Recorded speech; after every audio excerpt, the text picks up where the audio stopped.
We finally did it. Multiplayer Gaming Podcast has a Patreon you can join right now. You can now get exclusive access to our Discord server and see behind the scenes as we talk about the games you know and love, as well as uncover those gems you haven't heard of yet.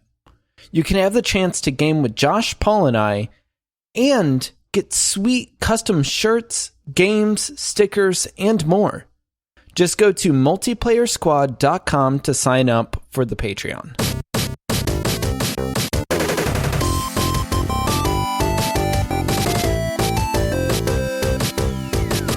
Hello, welcome to the Multiplayer Podcast. You're listening to our weekly episode, This Week in Gaming. Tonight we have a great show for you covering some gaming we've done this week and what we've heard in the news.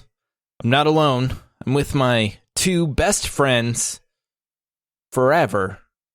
Paul. Todd, did we just become best friends? I love the Step Brothers reference every time. And Josh. BFF 4F. What? Best friends forever. Best friends forever. Yeah. Oh, yeah, okay. Guys, should we buy one of those heart necklaces that's like, broken, but we get one broken in 3 pieces? Mm-hmm.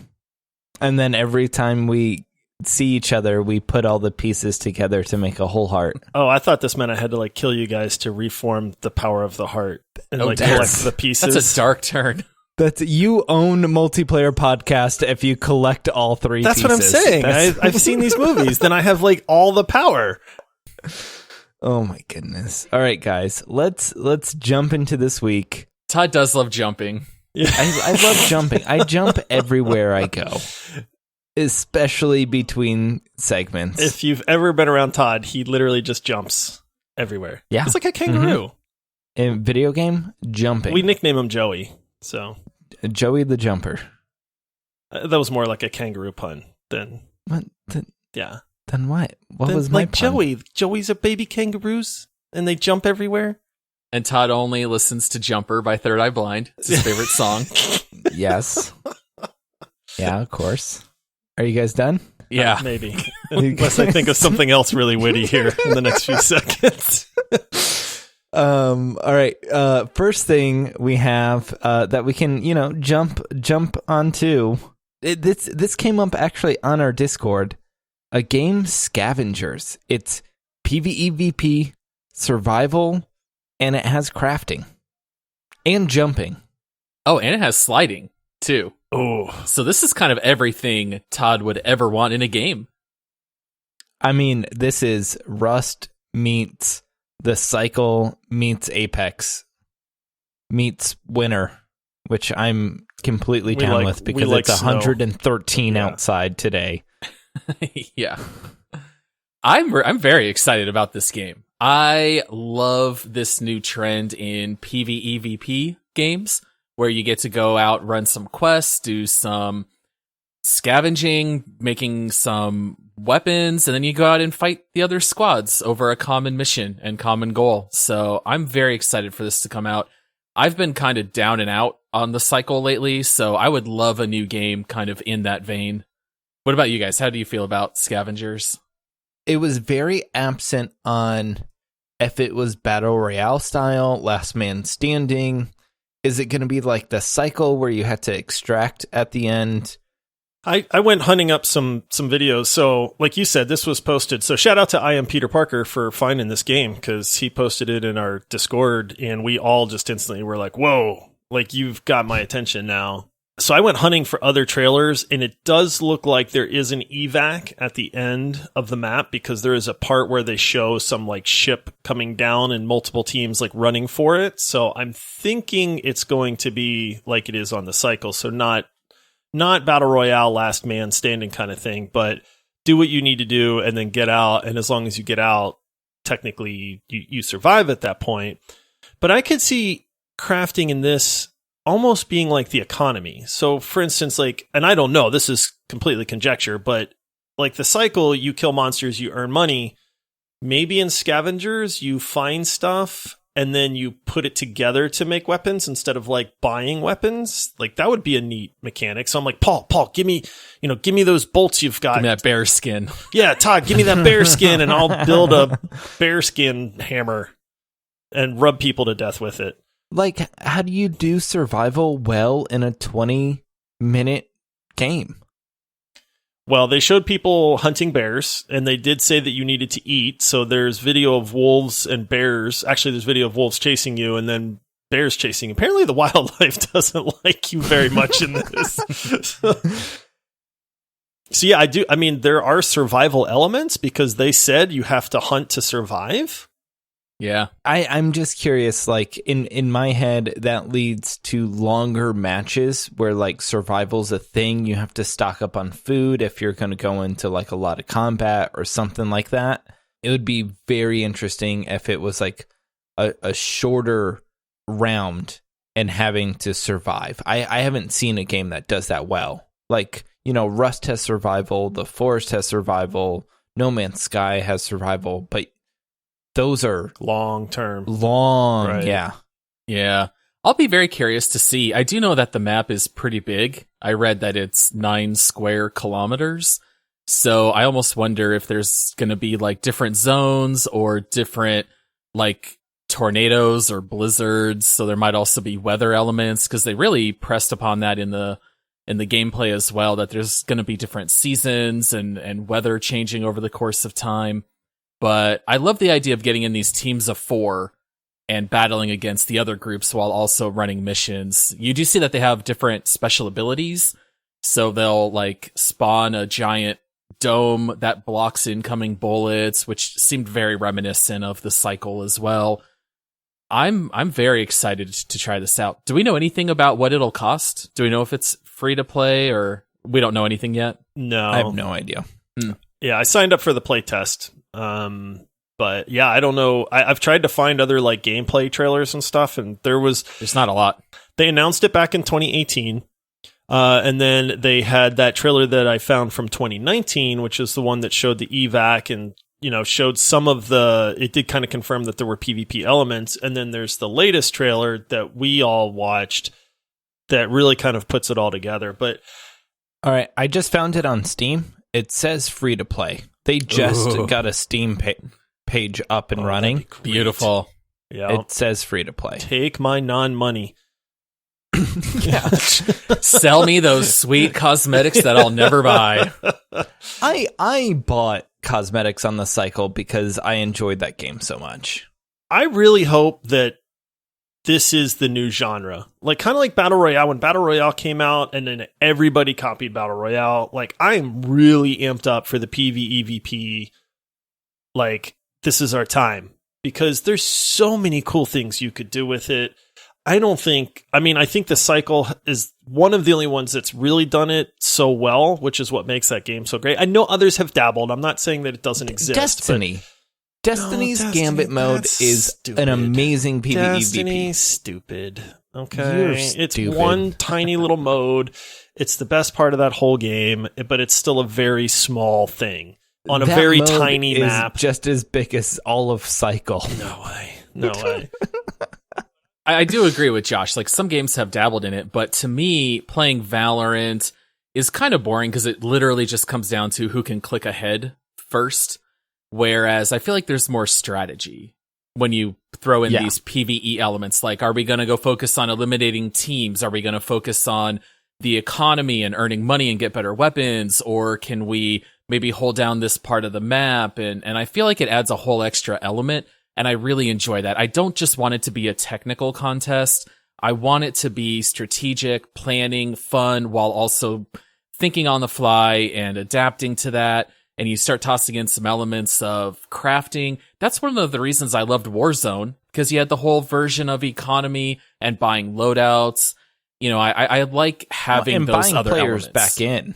Yes. Like that was a great part of Warzone.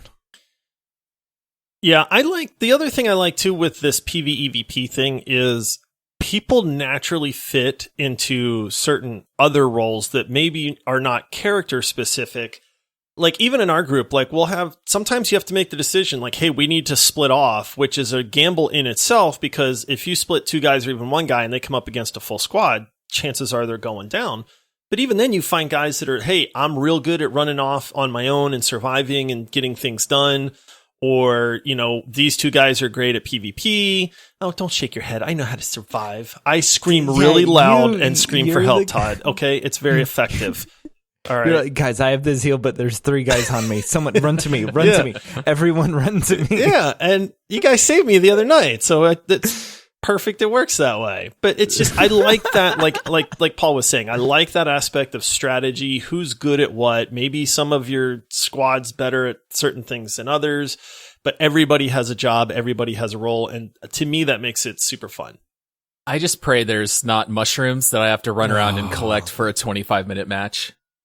Yeah. Spoilers. Shots fired at the cycle. sorry, the cycle, but mushrooms are no good. Yeah, I agree there. I hate mushrooms. They're disgusting. All right. Moving on. Next on the list, we have Mario 3D AllStars. It's a new game, or an old game out by Nintendo. Yep, another remake. That contains, well, not a remake. No, not even a remake. Let that be clear. It's Mario 64, Mario Sunshine, and Mario Galaxy 1. Heck yes. Coming to you for $60, Paul. That's a steal. Is it $60? $60. My wife's already for Mario it. 64 and 2 other games that we don't even know. You're getting classics, guys. These are all-time greats. I would gladly pay $60 for these games. Todd, you should love this more than anyone. In Mario 64, you can jump 3 times in a row, and he goes, woohoo, and goes really high in the air. This should be right up your alley. I still do his triple jump sound, I still do. Now, here's what makes me sad about this. I'm excited because my wife is very excited, and anything that makes her a gamer, I support. But then the first question that I asked was, did they improve the graphics of Mario 64? Nope. And they improved the graphics of Mario Sunshine, and they improved the graphics of Mario Galaxy, but guess what they didn't improve the graphics of? Mario 64, which is one of the best Marios. I just want to jump through paintings again, man. Yeah, that's true. Don't we all? Yeah. And slide with penguins. Yes. Oh, pick up the baby penguin and throw him over the edge? Throw him over the edge, yeah. Done. Nice. Yeah, I'm torn. I'm torn between, like, this is the original one. Let me run through the basement and, catch the rabbit that's insanely hard to catch. Like, I beat the original Mario 64. I got all the stars, and I was very proud of myself. I don't know if I do that again without any improvements to the game. Add multiplayer. It can't be that hard to add multiplayer. Actually, I know it's not, because modders have already added multiplayer to an emulator on PC. Yeah. Well, did you guys ever play Mario Sunshine? Because I don't know a whole lot of people who played it, and I always felt like that was really underrated. So I feel like this might be a good chance for people to jump in there and play that one. Did you guys have any experience with that on GameCube? Yeah, I played it with my wife for a while. It's not the best Mario, but I always thought it was underrated. It's not bad. It's funny because my wife actually likes it more than Mario Galaxy because she doesn't like all the planets that she had to travel to in Mario Galaxy. But Mario Sunshine, she liked that bright world, and running around in that. Yeah, I never played it. Well, you're going to get to run around with your little water jetpack. You get to, clean the streets. I'm going to buy this. You should buy this, Todd. If you own a Switch, you really should buy Mario 3D AllStars. I know it's not going to be on sale. No, Nintendo stuff never goes on sale. I know. So, like, it's... Well, I take know. that back. $60. In 3 years, it might be like $59.98. Worth it. Yeah. Worth the wait. All right, speaking of old games, Josh, I have a question for you. Ooh. Wait, is this an old joke again? Yes. How are your games? Your old games. They're great. Text-based adventures, we covered those a couple shows ago. That's where I learned how to type. See, there you go. I type so fast because I grew up playing text-based adventures. All right, Tony Hawk Pro Skater 1 and 2 remastered. Oh, Is it worth it? it is. Did they improve the graphics? Yes. The graphics are improved. The controls are improved. I just got to the mall. So I've done the first 2 stages. I've got everything complete except for the big mega high score that you have to get, which is like 100,000 points. It is like riding a bike, except it's a skateboard. You know? So it's like riding a skateboard. Yes. So I'm worried, and the reason I haven't picked this up right now is like I was scared it was going to be, you know, like a half-baked remastered, where they don't update the graphics, they don't do anything, it's just a port. So like Halo? Mario. Oh. Do you think there is a longevity to this game, or do you think in 2 weeks you're going to be done? That is the $40 question, because this game is $40. Josh is going to be so done with this game in 2 weeks. Man, it's not even funny. Hey, right now, don't you steal my thunder. Right now, I'm having a blast, and I'm getting better at pulling off, chaining these combos and stuff. But I mean, I played this game a lot as a teenager, and right now it is a lot of fun. It's like, it's an arcade game. Those are one of those games where they're not really supposed to get old. You're supposed to, here's what I'll say. This game to me is very chill because it's just, you skate around, you have fun, you grind the rails, you try to, you know, get an extra rotation in on an air trick or something like that. Like it's a calming, fun game to play. And so for that, I don't think that I would get tired of it. If I want to just chill and play something for 10 minutes, I could see like hopping in this and skating around and just having a good time. Are you enjoying the music? I am. The music's good. It is. Like right now I'm loving it. Ask me in 2 weeks and I'll tell you what I think. But there is a reason that this game, I think, transitions so well. And that is that it's chill to play. It's fun to play. Chaining combos and stuff like that is fun. I think it will have longevity. So my 10-year-old discovered GameFly and signed up for it. And I'm looking at his queue right now, and he has Tony Hawk Pro Skater 1 and 2 as number 3. I'm tempted to bump it up on his queue without telling him, just so I can play it on PS4, because there is no chance I'm going to spend $40 on this. I think it would be fun. Like if I had a $40 gift card that was going to somehow expire or something, then I would pick it up. But I think I'll just wait and bum it off my 10-year-old once he gets it from GameFly. I will say this. It is very, very rare that I would ever rather play a game on console than PC. And I bought this through the Epic Store, but I wish I had bought it for PS4. Why? It's because, hands down, number one, the music. I have a good sound system in my living room, and playing it on a 65-inch TV with that sound bumping, like chilling on the couch, would be much more enjoyable than like sitting at my computer, even tilted back in my chair with my controller playing. I think it's a better console game than a PC game. The port is perfect. I'm not taking anything away from the PC version. I'm just saying that for the type of game it is, playing it sitting on the couch. It's a large screen experience, like headphones off. Right. Yeah, I was just curious if you were saying more of like a controller thing. Like, oh, the controller doesn't work well. No, controller works great. It's a perfect PC version. Like it's not one of these like cheap ports or anything. It's just, and like I said, it's very rare for me to say that, but in this case, I wish I had bought it for the PS4 versus the PC. I'm gonna buy it. Buy it for your console and then sell it later. Sell it back. Yeah. That's the ticket right there, Todd. Yeah. Todd's like, they don't have it for the Switch, though. They don't have it for the Switch. All right. Next topic. All of us, I've been eager to talk about this at least. EA. What are they doing? We need a name for a segment, or like a sound clip to play in or something, that this is the crap on EA segment. That's my sound bit. Like, what are they doing? Dude, okay. I am not an EA hater. I like video games. If they make a good video game, guess what? I like their video game and I want to play it. But this Apex, amazing. We've been like all on board for Apex. Sure. They own Maxis, so SimCity, they have BioWare. Yeah, there's plenty of good games that come out of EA. Yes, but this is a bunch of dookie.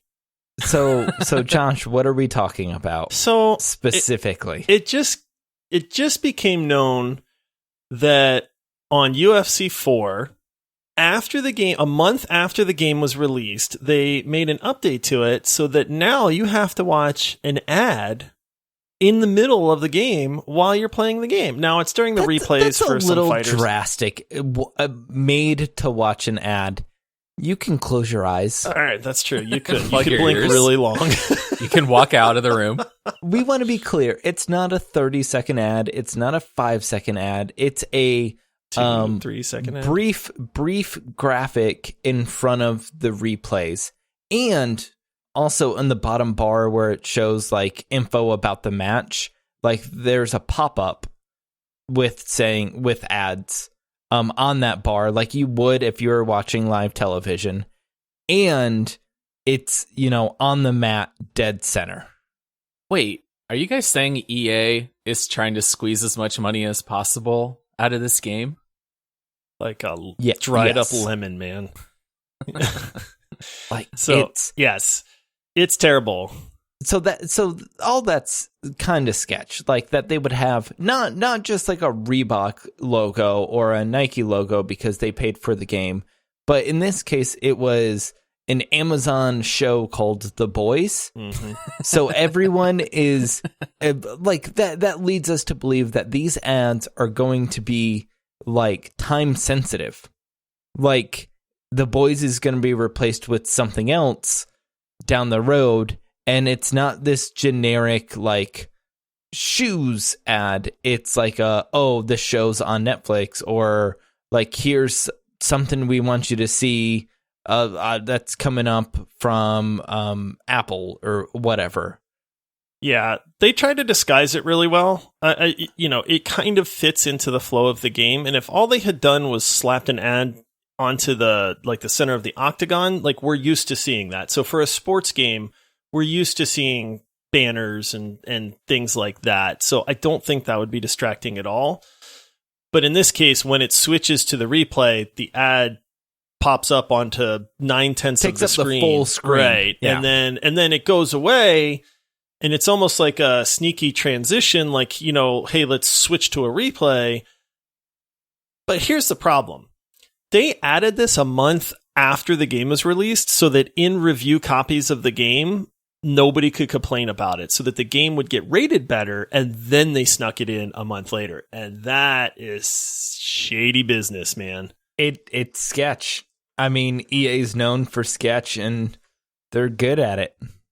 Yeah, it's very sketch for sure. It would be one thing if they included this from the beginning and they knocked down the price $15 and it was cheaper because they're going to make more money through ads, then that would be fine.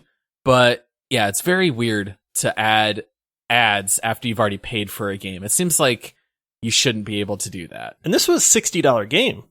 Yeah, this was no joke. Right. This was a AAA title pricing game. It's like, if you want to give me something free to play that I like, I'll watch an ad for it. Fine. Like, that's the price I'm willing to pay because you just let me play something super fun for free. I won't trash you about it. That's the agreement that we have. But in this case, I pay $60 and then you want to show me ads, I'm going to be upset. Yeah, if there was an ad on Mario's Castle and Mario 64, go watch The Boys. I'm going to hot take, I'm going to be upset. And then, then people obviously are always mad at EA.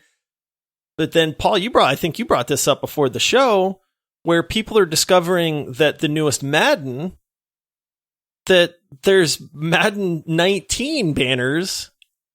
This isn't the newest news. I mean, it's been known for a little while, but it's absolutely hysterical to see where if you take a look in Madden 20, you will see other banners in the background in the stadiums that say Madden 19.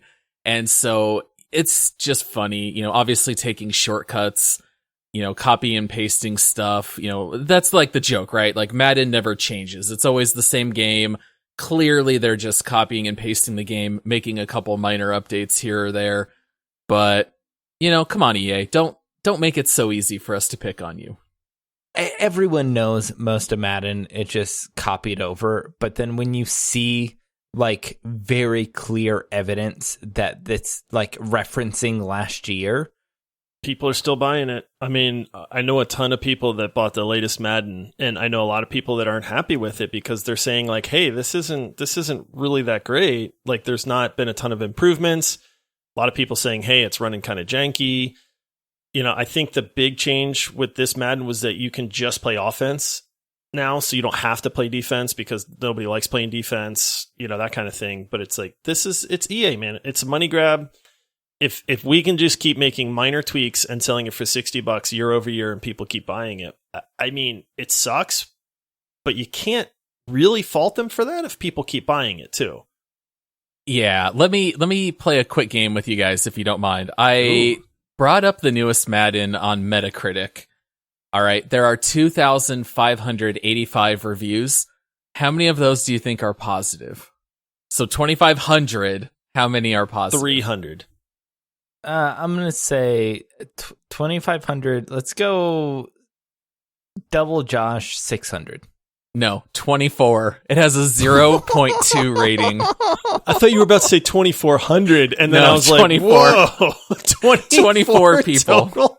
Oh my goodness. They're all bots. They're all less than 1%. So, but you got to how stop many buying developers worked on the game? Oh, I know, right? Stop buying these games, and EA will have to make them better. You gotta.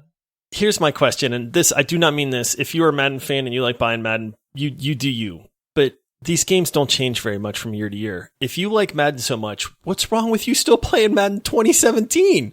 You know what I mean? I think it's the stats. It's the players. It's the stats. Everyone. It's the same thing. Like I want to be Patrick Mahomes, right? And they want this to be their fantasy football league. Well, I want to be Kurt Warner. All right, I want to play 2008 Madden. Arizona Cardinals. That was our peak. All right, Nvidia 3000 series graphics cards. Am I excited? Yes, I am. Are you gonna get one? The only reason I would get one, and this sounds bad, is Cyberpunk. Like, I've already been prepping my wife. I thought they were going to come out later, so I kind of prepped her like, hey, like next year I'm probably going to want to get this like expensive graphics card. And she was kind of like, oh, and a console. and then it was like, oh, hey, I actually told her tonight. I said, hey, those expensive graphics cards I was telling you about for next year? And she went, yeah. And I said, they're actually coming out in like a couple weeks. And she kind of gave me the side eye a little bit. She didn't say no. She did not say no right away. So there's hope. Let me ask you, Josh, how good of a couch do you have? Yeah, exactly, Paul. That's the investment of a lifetime. Yeah. Is it worth? Would you forego the next gen consoles for one of these 3000 series graphics cards? Not for me, no. I might, because I'm much more of a PC gamer. So for me, it's probably. I mean, here's the problem: I have a decent graphics card. Like my graphics card is not poopy. But you have a 1080 I have a Ti? 1080, just a regular 1080. But I mean, in the grand, that's not a bad graphics card. I mean, there's not much out there I can't play. Now, I do have a ultra wide 1440p monitor, so even that 1080 on some games struggles a little bit, but I can still pretty much push 60 frames a second on just about anything. So this is straight up just I want it. I don't need it necessarily. But for Cyberpunk coming out, man, I really want it. You need that sweet RTX. I know, and I don't have ray tracing. So there you go. Like, I've been trying to explain that to my wife. I don't have ray tracing, baby. And she goes, you don't have what? And I go, ray tracing. And then she's like, yeah, I've been saying she's that. Like, so. I can trace anything for you, sweetie. Yeah. So pricing points, 3070 is at 500, 3080 at 700, and 3090, which is like a 2080 Titan. Don't buy is the 1500.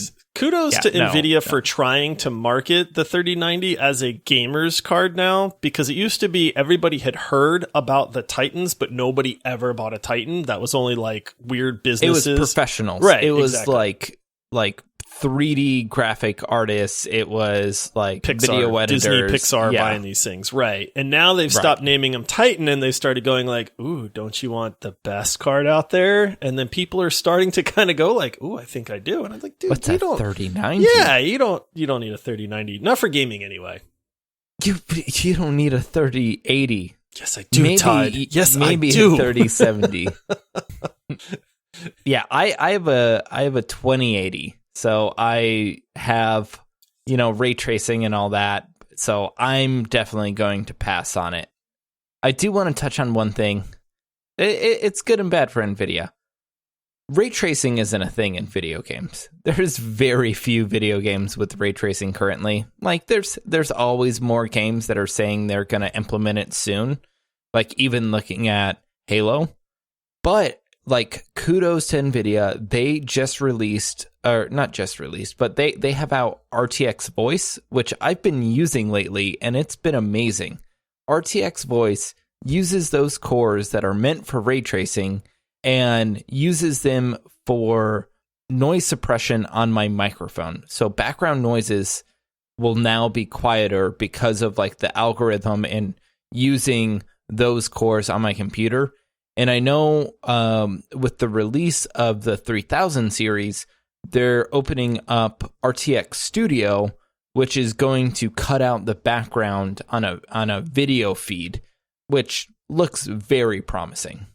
So it's like repurposing like that hardware, which is awesome. It's almost like scavenging your cores, like in the game Scavengers. Oh, I'm gonna craft me some noise suppression. Yep. All right. Well, that is our show for this week. Thank you for tuning in. If you're not subscribed, make sure you go into your podcasting app and subscribe to get fresh content twice a week. If you're interested in finding out more information about us, you can find us on our website, multiplayerpodcast.com. And just so everyone knows, that's where we have our leaderboard. Check out the leaderboard. If you guys want to go in and see how we rank games, what games we cherish, go to multiplayerpodcast.com. You can find our Patreon, multiplayersquad.com, Twitch TV, Multiplayer Pod, Twitter, Multiplayer Pod, and Instagram. Josh? It's Multiplayer Pod! Multiplayer Pod. We updated it. All right. See you next week.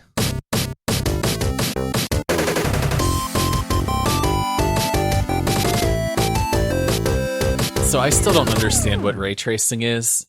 I pulled it up on Wikipedia, and all I see is a bunch of math with vectors, and I just copied a screenshot there in Discord. I have no idea what ray tracing is. Do you want me to explain it? No, I don't. Boy. No, don't quick. Don't get Todd started. So, all right. So ray tracing, you have a light, or normal light as you are looking with your eyes. You see. Oh, I just got drool on my microphone. Stop! I'm talking.